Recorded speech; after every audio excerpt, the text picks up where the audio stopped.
ब्राह्मणवादियों ने अपने बल बुद्धि विवेक का इस्तेमाल भारत की एक बड़ी आबादी को गुलाम बनाए रखने के लिए किया।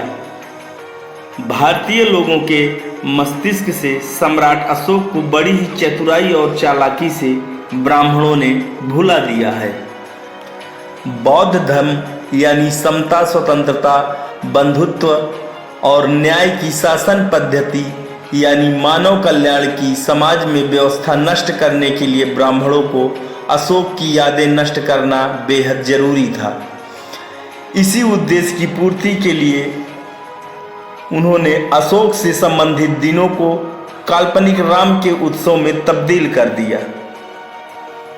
अशोक ने जिस दिन धम्म दीक्षा ली उस विजयदशमी को राम के दशहरा के रूप में परिवर्तित कर दिया और सम्राट अशोक के जन्मदिन को ब्राह्मणों ने राम जन्मदिन के रूप में परिवर्तित कर दिया। ये दोनों ही दिन केवल भारत में ही नहीं बल्कि समूचे विश्व के इतिहास में बहुत ही महत्वपूर्ण दिन है। अगर सम्राट अशोक ने बौद्ध धर्म की दीक्षा न ली होती तो शायद आज दुनिया में बौद्ध धर्म दिखाई ही नहीं पड़ता और उससे भी आगे दुनिया में समता, स्वतंत्रता, बंधुता और न्याय का अस्तित्व ही नहीं दिखाई देता। अशोक विजयदशमी महान सम्राट अशोक के कलिंग युद्ध में विजय होने के 10वें दिन मनाए जाने के कारण इसे अशोक विजयदशमी कहते हैं। इसी दिन सम्राट अशोक ने बौद्ध धर्म की दीक्षा ली थी। विजयदशमी बौद्धों का पवित्र त्यौहार है और ये ऐतिहासिक सत्यता है कि सम्राट अशोक ने कलिंग युद्ध के बाद हिंसा का मार्ग त्याग कर बौद्ध धर्म अपनाने की घोषणा की थी। बौद्ध धर्म ग्रहण करने के बाद सम्राट अशोक अनेक बौद्ध स्थलों की यात्रा पर भी गए और तथागत बुद्ध के जीवन को चरितार्थ करने और अपने जीवन को कृतार्थ करने के लिए निर्मित हजारों स्तूपों, शिलालेखों और धम्म स्तंभों का निर्माण करवाया।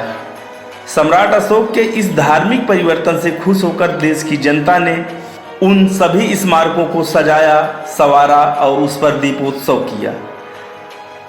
यह आयोजन हर्षोल्लास के साथ 10 दिनों तक चलता रहा। 10वें दिन सम्राट अशोक ने राजपरिवार के साथ पूज्य भंते मुगालिपुत्र तीस से धर्म दीक्षा ग्रहण की। धर्म दीक्षा के बाद सम्राट अशोक ने प्रतिज्ञा ली कि आज के बाद वे शस्त्र नहीं बल्कि शांति और अहिंसा से प्राणी मात्र के दिलों पर विजय प्राप्त करेंगे। इसलिए संपूर्ण बौद्ध जगत इसे अशोक विजयदशमी के रूप में मनाता है।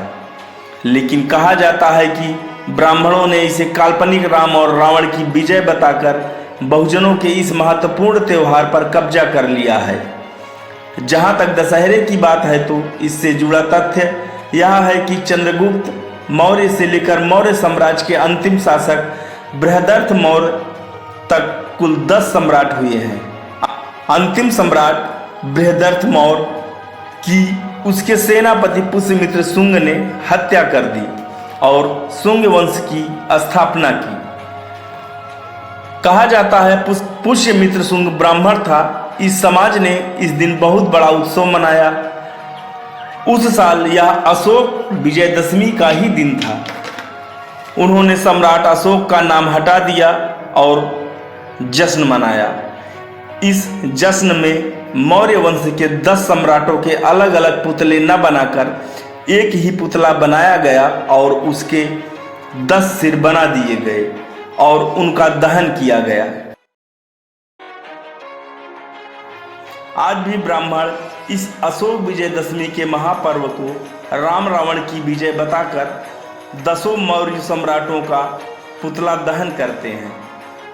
आप लोगों को बता दें कि सम्राट अशोक की विरासत को पुनर्जीवित करते हुए 2500 साल बाद 14 अक्टूबर 1956 को अशोक विजयदशमी के ही दिन बाबा साहब डॉक्टर भीमराव अंबेडकर जी ने 5 लाख लोगों के साथ बौद्ध धर्म की दीक्षा ली थी।